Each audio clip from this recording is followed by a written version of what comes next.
የቀድሞ አመፀኛ ማፊያ ጋንግስተር መምህር ይሆናል። ሁሉንም አመፀኞች ተማሪዎች ልክ ያስገባቸዋል። ፊልሙ ሲጀምር ናዴኢ የሚባል ሰው የህንጻ ጣራ ላይ ከብዙ ጋንግስተሮች ቡድን ጋር ሲፋለም ብቻውን ቢሆንም በቀላሉ ሁሉንም አንድ ባንድ ሲቀጠቅጣቸው ያሳየናል።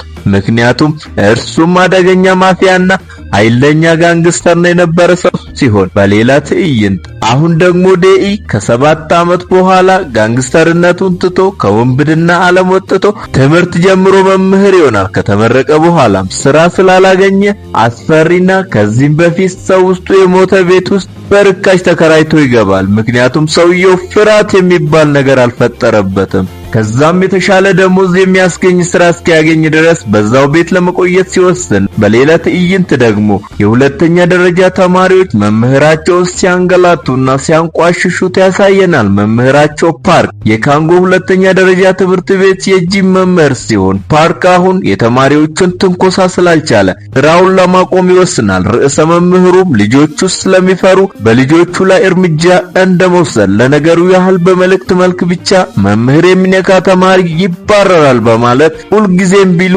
በአመፀኞች ተማሪዎች ላይ እርምጃ ሲወስዱ አይታዩም። አሁን ለሚስተር ፓርክ ይሄንኑ ማሳሰቢያ ቢያቀርቡም ሚስተር ፓርክ ሁሉም ነገር እጅ ስላላቸውና ምንም ከለላ እንደማይደረግላቸው ስላወቁ ርዕሰ መምህሩን በእርሱ ምትክ ሌላ መምህር እንዲፈልጉ ይነግሩታል። በዚህን ጊዜ ትምህርት ቤቱ በአመፀኞች ተማሪዎች ስለታወቀ መምህራኖች ለማስተማር ወደዚህ ትምህርት ቤት አያመለክቱም። አሁን ፓርክን የሚተካ ሌላ መምህር ሲያጡ ሚስተር ኤም የተባለ መምህር ዳይሬክተሩ ሲጠቁም ከትምህርት ኮሌጅ የተመረቀና የትምህርት ቤቱ የቀድሞ ተማሪ የሆነን ዴኢን ይጠቁሙታል። እናም ዳይሬክተሩ እንዲመጣ ሲሉ ሚስተር ኤም ለዴኢ ደውለው በካንግሆ ትምህርት ቤት ተተኪ መምህር እንዲሆን ፈቃደኝነቱን ይጠይቁታል። እርሱም ሌላ ስራ ስላልነበረው ስራውን በደስታ በፍጥነት ተቀብሎ ይስማማል። በማግስቱ ዴኢ በስኩተር እየጋለበ ወደ ትምህርት ቤቱ ሲሄድ በመንገዱ ላይ የካንጎ ተማሪዎች በጀማ ሲጋራ ሲያጨሱ አይቷቸው ቆም ብሎ ያስጠነቅቃቸዋል። ነገር ግን አመፀኞቹ ተማሪዎች ዴኢ እንደሌላው መምህራኖች መስሏቸው ለጠብ ጋበዙና ከቻልክ ግጠመንና አስጥለን በማለት ይሞግቱታል። ሲፋለሙም እርሱም በቀላሉ ሁሉንም ይዘርራቸዋል። በሌላ በኩል አሁን ደግሞ በትምህርት ቤቱ ውስጥ ያሉት መምህራን ከነዛ መጥፎና አመፀኞች ተማሪዎች እንዲርቅና ራሱን እንዲጠብቅ ያስጠነቅቁታል። ሲኑ ሲቀጥል ሚስ ዩሪ የምትባል መምህር ወደ ማስተማሪያ ክፍሉ እየወሰደችው ሲሆን ወደ ክላስ ሲገባ ተማሪዎቹ በሌሎች መምህራን ላይ የሚያደርጉትን የተለመደ ንቀታቸውን ሲያሳዩት እርሱም ትኩረታቸውን ለመሳብ ጠረጴዛውን ይደበድባል። አሁን ሲጋራ ሲያጨሱ የደበደባቸው ተማሪዎች እዛ ስለነበሩ እርሱን ሲያዩት ይዋጣልን እንዳላሉት አሁን ግን ጽዋውን ስለቀመሱ በፍርሃት ይዋጣሉ። ቀጥሎም ዴኢ ስሙን በጥቁር ሰሌዳ ላይ ጽፎ ራሱን አስተዋወቀ። ነገር ግን ተማሪዎቹ በስሙ መሳቅና መሳለቅ ጀምራሉ። እርሱ ግን ጥፍር ቆሻሻም አይቆጥራቸውም እና ምንም ሳይመስለው ዝም ይላቸዋል። ከክላስ በኋላ አንዲት ጂሃን የምትባል ልጅ በአጭር ጊዜ በፍጥነት እንዴት ገንዘብ ማግኘት እንደምትችል ጓደኛዋን እየጠየቀቻትና ለገንዘብ ስትል ምንም ከማድረግ ወደ ኋላ እንደማትመለስ ትነግራታለች። እንደዚህም ስትል ከዚህም በፊት ዴኢ የደበደባቸው ኮንግና ቢያኖ ይሰሟትና ትልቅ ገንዘብ የሚያስገኝ ስራ ይነግሯታል።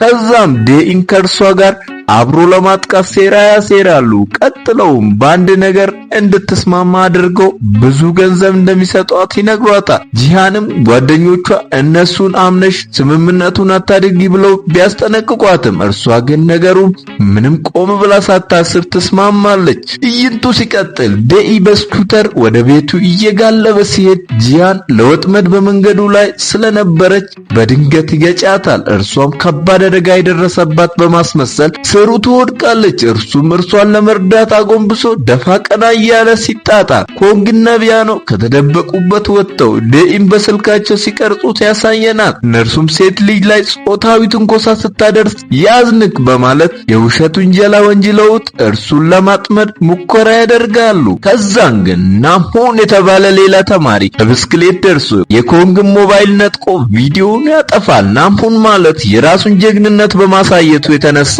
በመጥፎ አመፀኞች ተማሪዎች የተፈራና የተከበረ ተማሪ ነው። እዛም ደኢ አሰብ አድርጎ ናምሁን የነርሱ መሪያቸው መስሎ ስለታየው ይሄንንም ናምሁንን ይጠይቀዋል። ናምሁን ግን በፍጹም አይደለም በማለት ይመልስለታል። ሲቀጥል አሁን በማግስቱ ጠዋት ከሴት ጓደኛ ኡራን ጋር ወደ ትምህርት ቤት ሲሄድ እናያለን። ኡራን አንድ የምታካፍለው ደስ የሚል ዜና ስላላት ደስተኛ እንደሆነች ሁኔታ ያስታውቃል። እነሱ ኋላ ኮንግ ቢያኖና አለቃቸው በንዴትና በብስጭት ውስጥ ሆነው ይመለከቷቸዋል። አሁን ደኢ ስለ ናምሁን ለማወቅ በመፈለግ መምህራኖችን ይጠይቃል። እናም ናምሁን በመለስተኛ ትምህርት ቤት እያለ የአመፀኞች ማፊያ አለቃ እንደሆነና ነገር ግን የሁለተኛ ደረጃ ትምህርቱ ሲጀምርና ከኡራን ጋር ፍቅር ከጀመረ በኋላ ሁሉንም ነገር ትቶ እንደተቀየረ ይሰማል። አሁን ደግሞ በክፍል ውስጥ ሆነው ኡራን ለጓደኞቿ አስደሳች ዜናዋን ስታቀርብ ከአንድ ትልቅ ሪከርድ ኩባንያ ጋር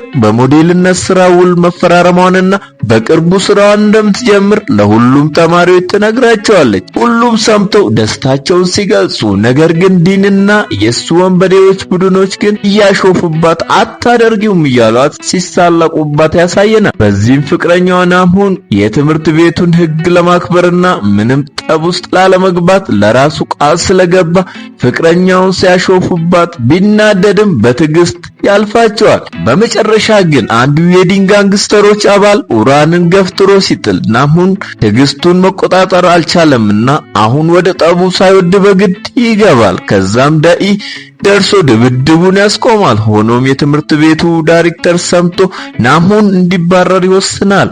ደኢ ግን የናምሁንን ማንነት ስለወደደና ጥፋት ስላላየበት ዳይሬክተሩን አንድ ድል እንዲሰጡትና እንዳያባረሩት በመለመን እናም ልጆቹ ራሳቸው ነክተውት ነው በማለት ዳይሬክተሩ አልሰማ ሲል ለማሳመን በጉልበቱ ተንበርክኮ ይለምንለታል። ይሄንን ሲያዩ በቢሮ ውስጥ ያለው ሁሉም ሰው የደኢን ደግነትና ለተማሪዎቹ ያለው ቦታ ያስገርማቸዋል። ሚስ ዩሪም ተማሪው አመፀኛ ሆኖ ራሱ እንደዚህ ማሰቡ በጣም ያስገርማታል። እናም ታደንቀዋለች። ርዕሰ መምህሩም ለደኢ ብለው ለናምሁን ሌላ እድል ሰጥተው ሳይባረር ይቀራል። አሁን ደግሞ ዩሪና ደኢ አብሮ ከትምህርት ቤት እየወጡ በመንገድ ላይ ሆነው የእርሱ ተማሪ ጂሃን በትርፍ ሰዓቷ ስራ የምትሰራበት ቤት አለቃዋ ሲያንቋሻትና በደል ሲያደርስባት አይቶ እርሷን ለመርዳት ወደ እነርሱ ሲሄድ እና እርሷን ከእርሱ ወስዶ ለመሄድ ሲሞክር ሰውየው ለጠብ ይጋበዛል።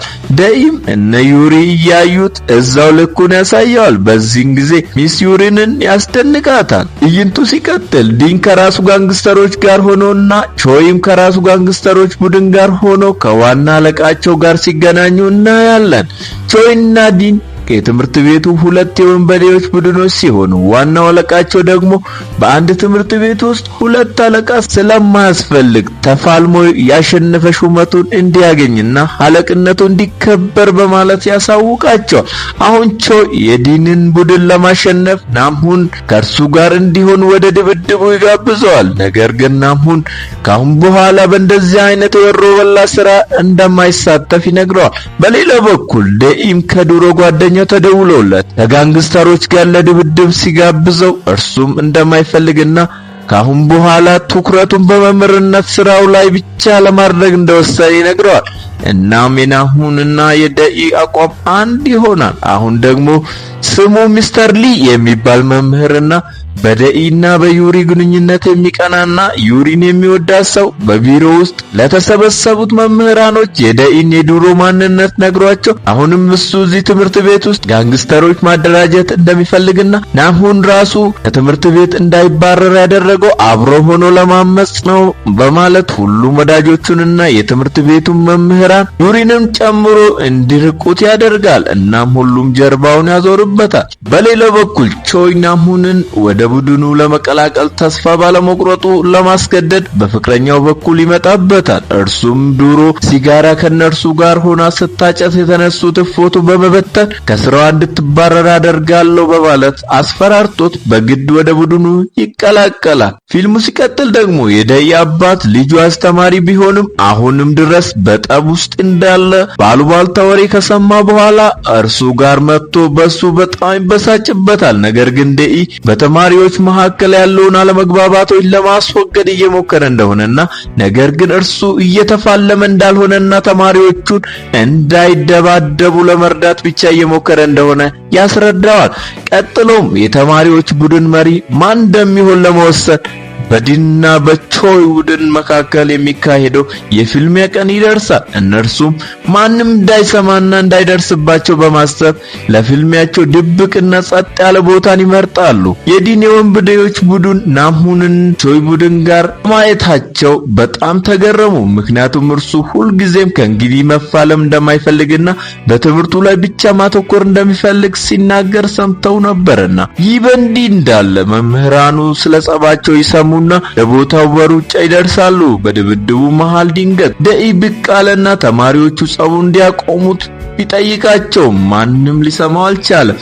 ጭራሽ ባስ ብሎ በእርሱ ላይ ጥቃት ሰነዘሩ። በዚህ ምክንያት ራሱን እንዲከላከል አስገደዱት። መጀመሪያ ላይ ደኢ ተማሪዎቹን በቀላሉ ይቆጣጠራቸዋል። ነገር ግን እርሱ ብቻው ስለነበረ በዛ ብለው ትግሉን ያከብዱበታል። ይሁን እንጂ እሱ እነሱን ለመጉዳት ስለማይፈልግ እጁ ወደ ኋላ ያዝ ያደርግ ነበር። ድንገት ከተማሪዎቹ አንዱ በኃይል ሊመታው ሲል ናሁን በፍጥነት ሊረዳው በመካከላቸው ገባ። ጥሎም ሁለቱ ተጋግዘው ከአመፀኞች ተማሪዎች ጋር እጅ ለእጅ ተፋለሙ። ደኢና ናሁን እንደምንም ጸቡን ከተቆጣጠሩና በተማሪዎቹ መካከል ሰላም ካሰፈኑ በኋላ መምህራኑ መጥተው ደኢ ተማሪዎቹ ከእንግዲህ እርስ በእርስ እንዳይጣሉ ሲመክራቸው ከሩቅ ሆነው ተመለከቱት። ይህም ሆኖ ግን ትምህርት ቤቱ ለግጭቱ መንስኤ ደኢን ተጠያቂ ያደርግና እስከ መጨረሻው ድረስ እንዲባረር ተወሰነ።